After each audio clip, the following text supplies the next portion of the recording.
Это момент, который случайно заснял наш герой Мухаммад Зангиев. Его на машине скорой с острым отравлением доставляли в больницу. Парня сопровождал друг. На большой скорости в них влетела «Газель». Карета скорой перевернулась, произошла утечка топлива. Возник большой риск возгорания. Я помню, мы где-то на секунд, может, 10-5, может, из-за сознания даже потеряли.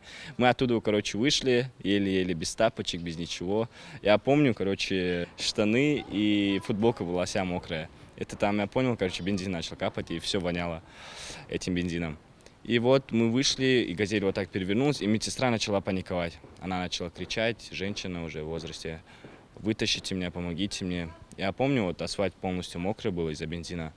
И люди начали паниковать, там, выключите аккумулятор, она может вспыхнуть, вот это огонь. И побаивались, я видел люди. И мы, короче, тоже с этим другом Ахмедом подбежали и начали ее доставать. На тот момент Мухаммад признается, что совсем забыл о своем отравлении. Единственное, о чем он думал, так это о безопасности пассажиров. Из кареты скорой помощи все выбрались оперативно. Подъехала другая скорая, полиция и МЧС. У медсестры зафиксировали сотрясение головного мозга и ушибы. А ребята и водитель, в свою очередь, отделались лишь небольшими ссадинами и испугом. Мухаммаду Зангиеву оказали квалифицированную медицинскую помощь. Стресс на время купировал симптомы отравления, но вскоре все вернулось. Ну, я помню, я там еще 2 недели пролежал.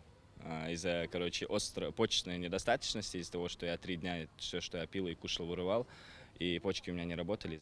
В Ставрополь Мухаммад поехал на сессию. Молодой человек учится на 4-м курсе в Северокавказском федеральном университете на факультете юриспруденция. Сессию по состоянию здоровья пришлось пропустить. Но главное, что все остались живы и здоровы, говорит наш земляк. Мадина Цора, Али Зязиков, Магаз, 24.